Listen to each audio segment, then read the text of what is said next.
Welcome to episode 505 of The Corner of Knit and Tea. My name is Laura. I'm also known as Fluffy Kira on Instagram and Blue Sky. I blog over at thecornerofknitandtea.com, and that's where this episode and every episode show notes will be.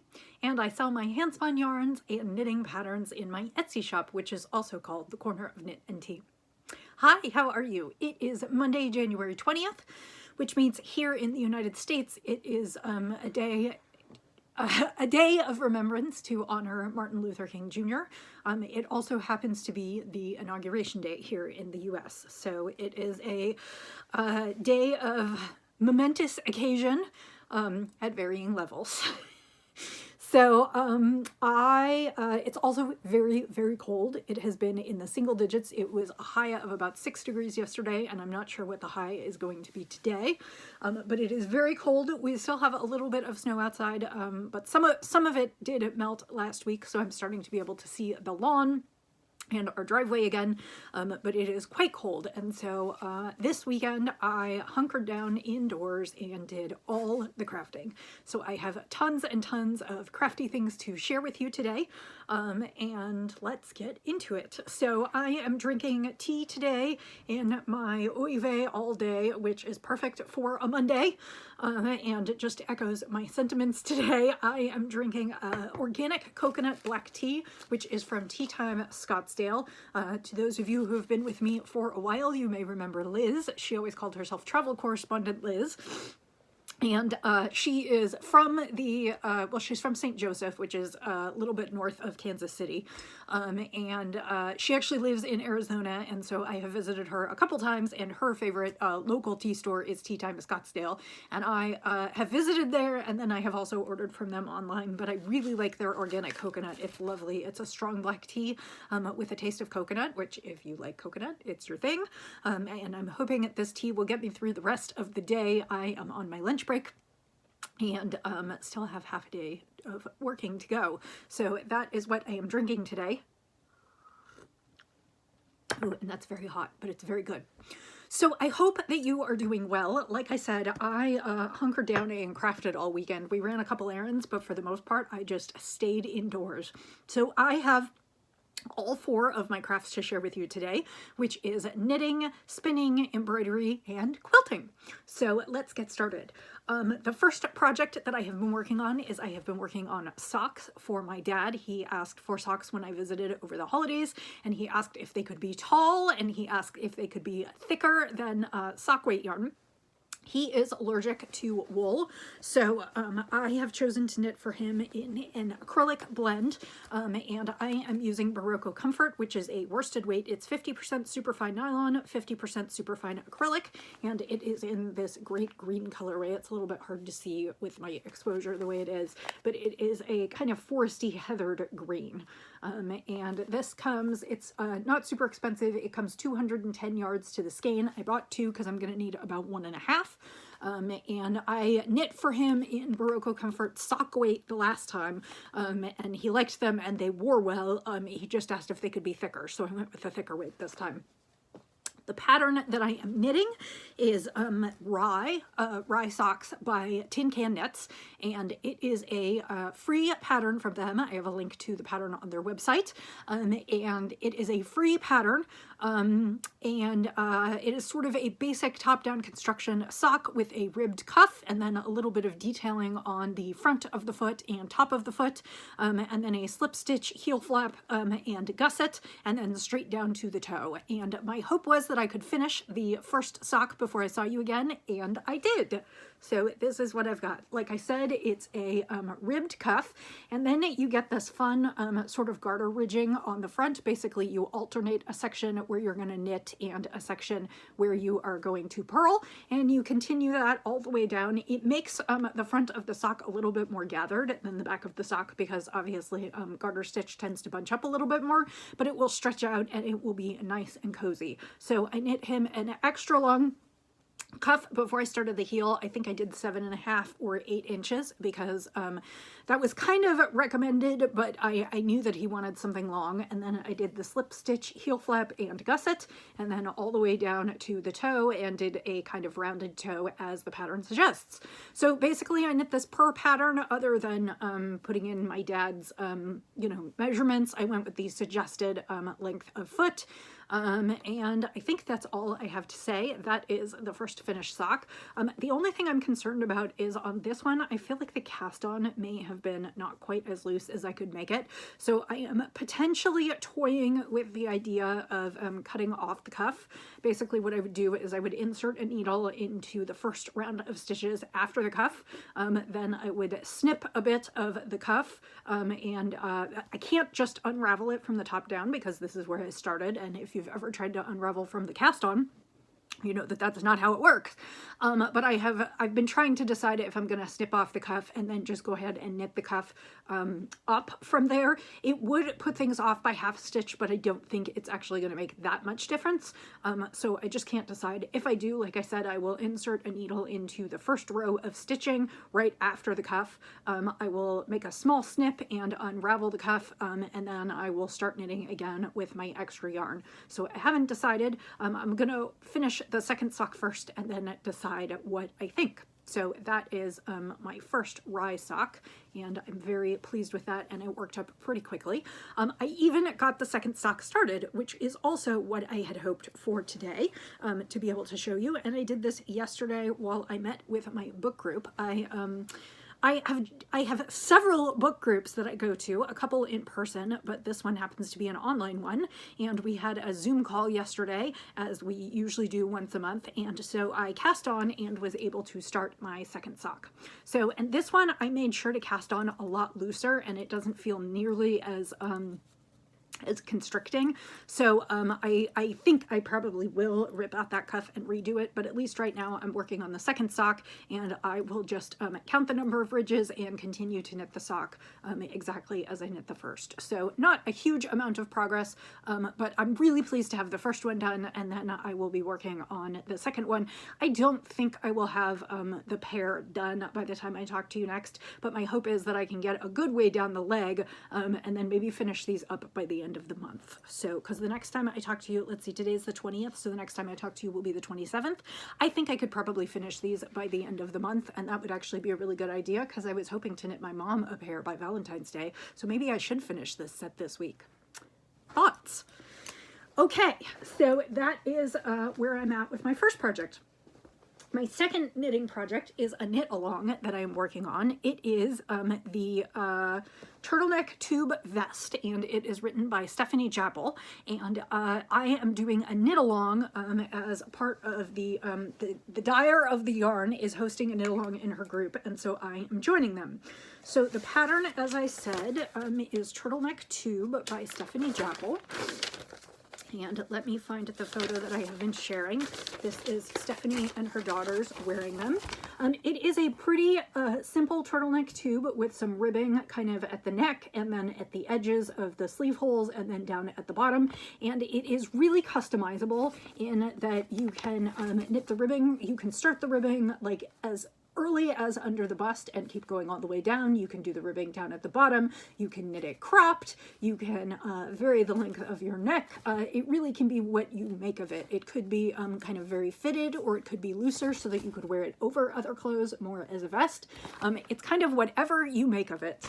And the yarn that Stephanie used while knitting this is my friend Christine's yarn, which is Treasure Goddess.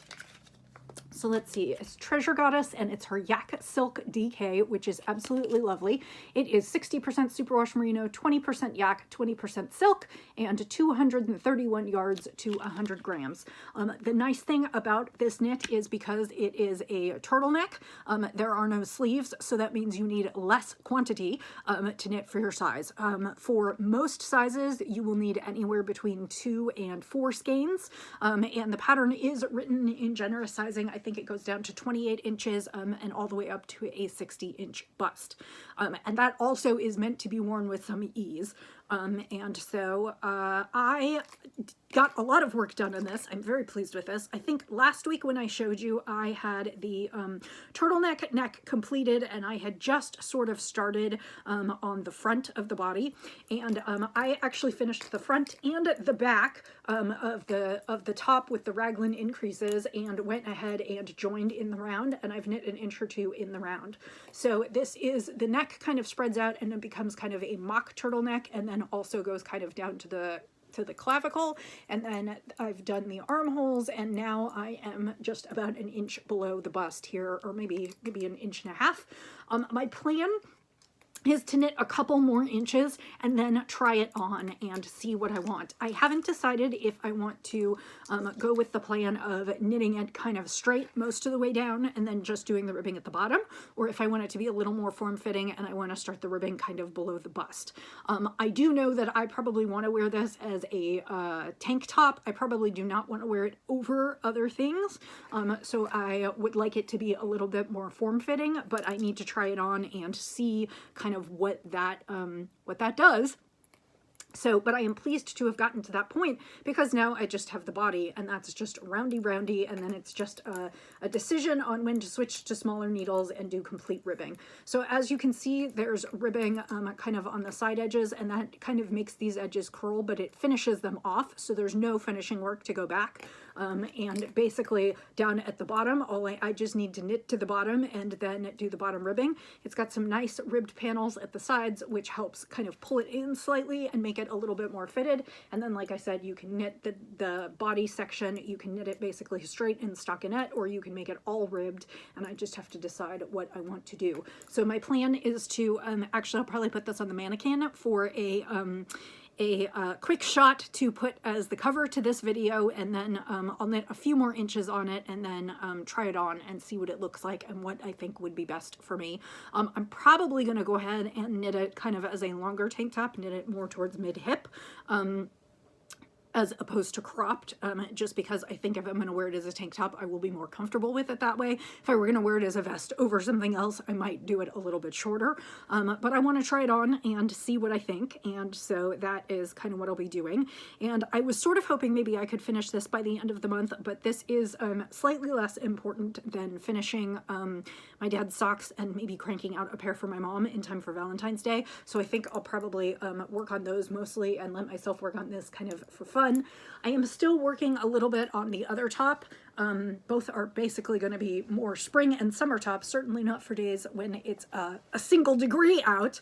But I haven't quite decided yet, or sorry, I haven't quite decided how I'm going to finish things yet. And so I would say the rest of the next couple months is going to be me working on UFOs, other than I would like to knit my mom a pair of socks for Valentine's Day, and I might knit a few little toys.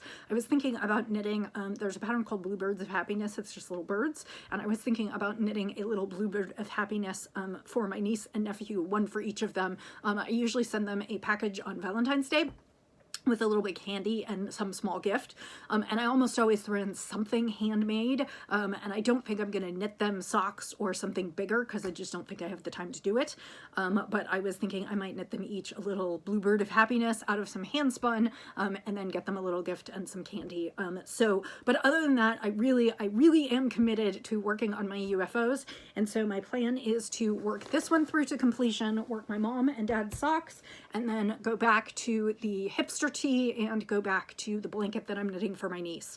So my plan is to get everything I can done in January, and then pick up all those UFOs and spend February pretty much working on solely that, other than maybe my mom's socks for the first little bit of it.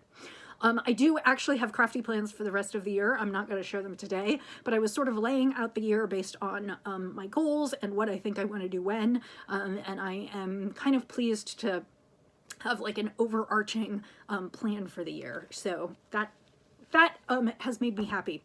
So those are my two knitting projects for this week. I hopefully will bring some finished objects next week and to be able to show you a little bit more. Maybe I'll pull some yarn for my mom's socks and bring those as well.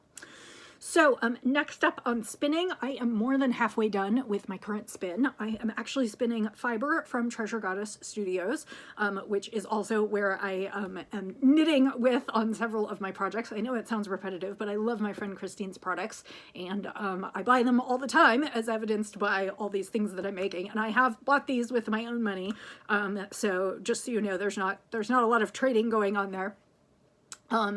So I am spinning a bump of Tarhi, and it is in a red colorway, and it is just a great semi-solid, and this is the first 2 ounces, and I've already started the second 2 ounces, and I have, I don't have a ton of it spun, but maybe half an ounce spun of the 2 ounces, so yeah, so I'm going to work on that. Maybe, I don't know that I'll finish it this week. My attention is kind of all over the place, but I did finish the first bobbin, and I'll be working on the next one. So hopefully that will be a finished spin soon. I'm working through spinning much more slowly than I have in the past, and it is not my primary craft these days. I do spend some time, I try and spend some time a couple times a week and at midnight working on it, but I'm just not sitting in long bursts like I used to, sort of in an effort to protect against re-injury. So spinning's going to be a little slower this year, and that's fine. I did actually come up with, I have some yarn that I bought on one of my trips. I think when I went to Norway, and I have some yarn that I bought to kind of hold by itself, but I think it actually would benefit from being held with something else. And so I have all of that yarn, and as it turns out, you can tell what colorways I like. It's in kind of a green and tealish kind of, and I have fiber that is in almost exact the same colorway. Like, it's a dark and a very light, and I have fiber that is almost the same colorway. So I'm actually thinking about doing some hand spun in the teals, and then holding that with the yarn that I got in Norway, and then doing kind of a thicker sweater. So that is kind of maybe on the list. That might be something I would do later in the year, so I'm thinking about that. But right now I'm still enjoying spinning one-off braids. I have really cut back on my fiber consumption in terms of purchasing fiber, because I am not moving through it quickly at all, but I am still enjoying it, and I will do some. So that's where I am on that. So in terms of embroidery, I have been working on a stocking project. I looked at my stockings this year, and they have no identifying symbols. It's kind of a motley collection of stockings made from recycled sweaters. Sorry, I'm talking about Christmas stockings. And so I decided kind of after Christmas, hey, wouldn't it be great if I embroidered them with letters? And so I've shown you the first 2, which were for my mother and father-in-law. And then last week I started on mine, and I was able to finish mine last night at craft night. And so this one is mine, and that means that I only have one left. And so I am going to be starting Wes's this week. And of course his will have a W in a really rich kind of green color. And I don't know if I'll be able to finish that this week, because the W is actually quite big compared to the others. My guess is it will take me a little bit longer, just because it's a larger letter. It takes up more real estate. But I'm very excited to be starting it, and to have this set done. If I could finish this set by the end of the month, that would be great too. I'm excited to sort of, when I finish, take a picture of all of them, and then pack them away until next year, and future me, like Christmas 2025, December 2025, when I pull out the bin, remember that I embroidered them, and they'll all be up, and they'll be so pretty. So I'm glad I'm doing it now, and it's been nice to have one little project on the side to kind of keep me going a little bit in embroidery.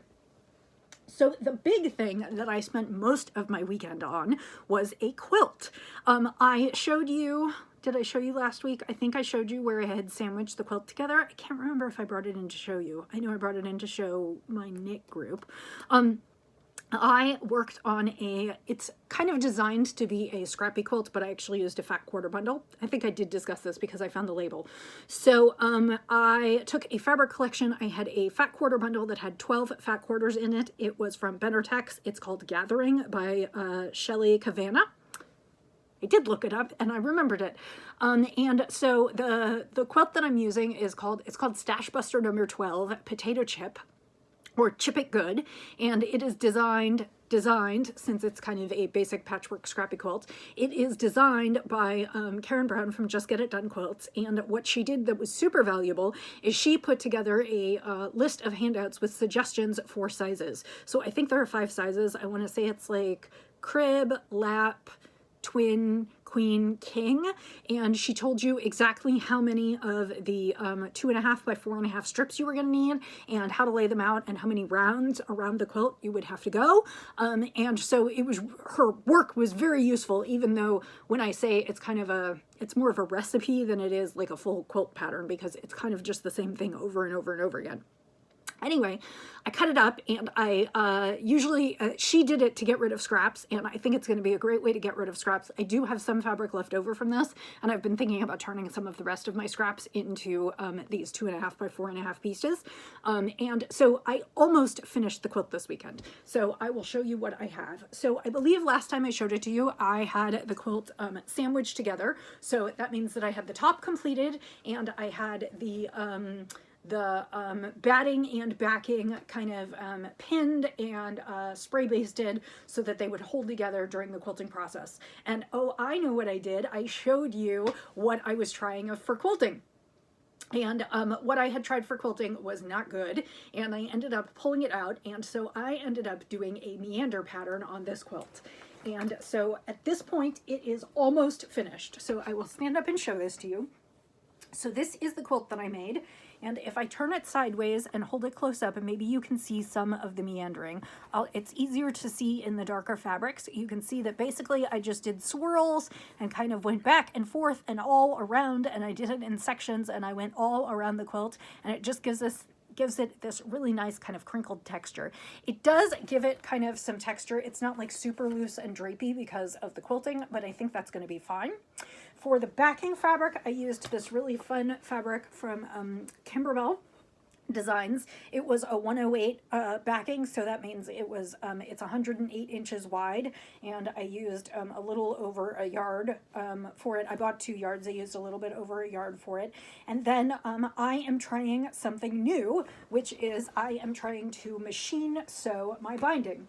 So in the past, I have hand sewn my binding, which means I make the strip that's going around the outside, which is called the binding. And when you hand sew the binding, usually you can see all my threads here. Usually when you make the binding, you sew the binding to the front of the quilt, and then you fold it around back, and you do your hand stitching around the back. This time I decided I wanted to try machine stitching the binding because, of course, it's a lot faster. It's not that I have anything against hand stitching the binding. I actually really like it. I enjoy sitting with the quilt on my lap and finishing it in front of the television. But I hadn't decided what I was going to do with this quilt when I made it. I really liked the colors. I made it such that technically it would fit on my wall right next to my work area where I have other quilts, but I hadn't decided if I was going to keep it or send it off. And in the last 2 weeks, I have seen a couple different quilt drives in Los Angeles for the victims of the wildfires. And I decided immediately that that was going to make my answer for me, and that I was going to send this off to charity. And I actually have another quilt that I'm going to try and finish this week, so I can show it to you next Monday, and then get that out as well. So I am really kind of going all in on the quilting because these quilts are in progress, and I think they'd be great as kids quilts for people who have lost their homes. So that kind of made my choice for me. And because of that, I decided I'm going to try machine binding this. So basically yesterday I sewed the binding strips to the back, and then I ironed it and folded it over, and I have it clipped, and now all that's left to do is sew this down. So I need to get to my machine, and I just need to sew it down really close to where this fold is, and sew it to the front of the quilt. It will obviously make a seam line on the back, but it won't be super noticeable, and then that will be done. The other thing that I have done is I have ordered some quilt labels, and normally I would have sewed sewed it on into the binding, but I decided not to wait for them because I will just sew it onto the back and I won't worry about it when it gets here because you can kind of sew it at any time. Really, the best way to do it would be I could have sewn it to the backing fabric before I quilted this, or I could have sewn it into the binding strip, but I'm just going to sew it in a corner. It's just a small label that says handmade by Laura, and then it has some care instructions for the quilt. I ordered it off of Etsy. It's one of the few things I have allowed myself to buy this month. And so basically I'm just going to sew this down this evening, and then this one will be completely done and I can start working on my quilt sandwich for the other one. The other one is the baby quilt that I showed you in the last couple months. And I have the backing and I have the top and I have the batting. And so basically I just need to lay it out on my dining room table. And what I do is I use a spray based, it's called Otif 505 adhesive spray, and it's like a little tacky, but you can still kind of pull it apart. Anyway, so I spray that on the backing and lay the batting down, and then I spray the top of the batting and lay the top down, and then I go ahead and add safety pins for extra stability. That keeps the batting and the top in the back kind of all together in a sturdy fashion so that when I stick it under my machine to quilt it, it's ready to go. And one of the things that I had said was I had thought about making that baby quilt a sampler in terms of learning new free motion stitches. I think I'm going to abandon that as well in the interest of time. Most of the places that are taking quilt donations have asked for quilts to be postmarked no later than February 1st. And so in order to do that, I have selected one new quilting motif to teach myself, and it should be a fairly easy motif to do through the entire quilt and then get it done, because my hope is that I'll sandwich it together this week and then I will run the entire thing. I will quilt it all next weekend and get the binding on there just like this one, and then be able to send those out the following week before the 1st. So that is kind of my plan. And that's what I'm working on in terms of quilting. And quilting did take the majority of my attention this weekend. I'm still pleased with where I got this week. I did a lot of crafting and I made a lot of progress. But by far the biggest thing was to sit down and quilt this, because that was probably 3 to 4 hours worth of work to sit and really quilt this and get all of this stuff done. And I just kept sitting down for a little bit and working through a bobbin and then taking a break and then coming back and doing another one. And it took like 6 or 7 bobbins on here. And then plus then I had to like trim everything down and do the binding strips and whatnot. So quilting is much faster in terms of knitting, in the sense that like I can get it all done in one day, whereas I can't, or get it all done in a weekend, whereas I can't like sit down and knit a whole sweater in a weekend. Or maybe I could, but that would not be good for my wrist. But it is faster in the sense that like I can crank out the quilt in a weekend and it's done and we'll be ready to go. So I guess I didn't do the whole thing, but I did all of the quilting for it. I would say that this project was great because I learned quite a few things. One of the things that I learned is the importance of cutting to the correct size and then getting your correct seams. And while I will say that the quilt is a little bit wonky, it's not perfectly rectangular. Each block isn't exactly the same size. There was some wonkiness with it. I learned a lot from it, and I would definitely make this again. And actually I have some leftover fabric bits from this that are already cut into the pieces, and I've thought about cutting some of my other leftover fabric bits into small pieces like this, so that eventually I can actually put together a real scrappy quilt with just all my scraps, because I think they would make really great donation quilts, and they're fun, they're cheerful. Like I wouldn't necessarily have thought, oh yeah, this is kid fabric, but it's bright and colorful and cheerful, and I think it will be fine given its size. It ended up being like about 39 inches wide by almost 50 inches long, which I think would be great for a small kid's bed. So I think it'll be fine, or it would be kind of a fine lap quilt too. I mean, it's a little small, but it's not bad. So I'm pleased that it was kind of right place, right time, and I can send it somewhere where I think it will be loved and used. And so I'm pleased. So that's what I am working on. The only other thing I thought I would show you, and I don't normally show you like a lot of stash acquisitions or gifts or things like that, but I was kind of tickled, so I thought I will show you this. 2 weeks ago, my aunt said, like right after the first of the year, my aunt said, oh my God, I haven't heard from you. Did the box get there? And I said, box? And she said, yes, I sent you a lap quilt, ostensibly for Hanukkah. So My aunt has been sewing and quilting like way longer than I have. And I think I've talked about this briefly. She was in Kansas in the fall for a retreat, and I went to go see her there. And she is like super crafty, but she and I have never, she married my uncle when I was in late high school. So like I didn't grow up with her around, and it's not like we spent a lot of time together. And then I went away to college and I lived in LA as an adult, and she lives in San Diego. So, we spent some time together. I visited her at this quilting retreat when she was in Kansas, and we kind of go back and forth on things, and she loves buying, well, she, like all of us, love buying yarn and fabric, and one of the things she likes to do is she likes to buy knitting fabric. The other thing is she loves to make stuff for other people, and she makes a ton of stuff for my niece and nephew, Roxy and Miles, the ones who I craft for. She makes a ton of quilts and all kinds of things for them. And I think, this is really funny because she shouldn't, but I think this is what happens. I think she feels bad because she spends a lot of time crafting for my sister's kids, and we didn't have kids, so she doesn't ever, like, so she sends me gifts, which is what's funny, because I don't think she sends my sister gifts. I think she sends my sister's kids gifts, but she sends me gifts. So I have a dress out of fabric that looks like it's all bright colors and it looks very knitted, and so she made me a dress at one point, but she sent me a lap quilt for Hanukkah, and it is all knitting fabric, and so I just thought I would show this to you. It is all like yarn ball fabric, and like this one is knitted stitches, and this is also knitted stitches, and I think it's some kind of like patchwork where it's got squares. These are probably layer cake squares, although she might have white yardage, I can't tell, but like there's yarn ball fabric, and then there's teapots. And this must be a collection. I haven't found it. I'm guessing it's a collection. It looks a little like Ruby Star fabric, just like their aesthetic, so maybe that's what it is. Anyway, it's got all kinds of stuff. Like here you've got like knitting, you've got socks and sheep and other things, and so it's just these bright colors, and it's really tall. It's taller than I am, so it's like a great lap quilt, and then on the back it's all yarn balls, and then she used the yarn ball thing for the binding, and she actually used a decorative stitch, which I just noticed. She used like a decorative wavy stitch. Anyway, it arrived last week, and I've been sitting with it over my lap at my computer because it's absolutely lovely. And the other thing, and I shouldn't say this because it will make me sound snarky, but it's absolutely not meant as snarky at all. As I look through the quilt, I see a variety of places where her corners did not match up, or where her stitching went kind of wonky, like it wasn't perfectly straight. And I say that because, not because I'm picking on her, because that's not it at all.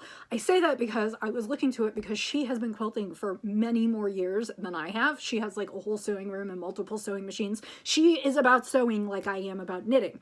And so it comforts me that someone who has been doing this forever still doesn't always get her points to match up and doesn't get her seams to always be straight, because it makes me feel better about the skills that I'm developing, and that the fact that I'm trying to hold myself to a standard of like completely straight 1/4 inch seams and make everything match up may not entirely be possible, and that's okay because we love them anyway. So that is the point of my saying this, not to point out like things that she did wrong, but to feel good about what I'm doing, and to know that it's about the heart that goes into it, and it's handmade, so it's not going to look 100% perfect all the time. So I am going to leave you with that lovely thought, because I think we could all use a little bit of cheering up right now. I hope that you are doing well wherever you are, that you are healthy, that the weather, even if it is keeping you indoors, is not preventing you from enjoying some really good crafting, or cuddling up with a good book, or any number of other things that you could do to sort of enjoy what's going on now. I hope I will have a really, really crafty week coming up, so that I have lots and lots and lots to show you next time. And I will say, as I always do, happy spinning, happy knitting, happy embroidering, happy quilting, happy whatever makes you happy. And of course, a little tea, so happy sipping. And I'll see you next time. Bye.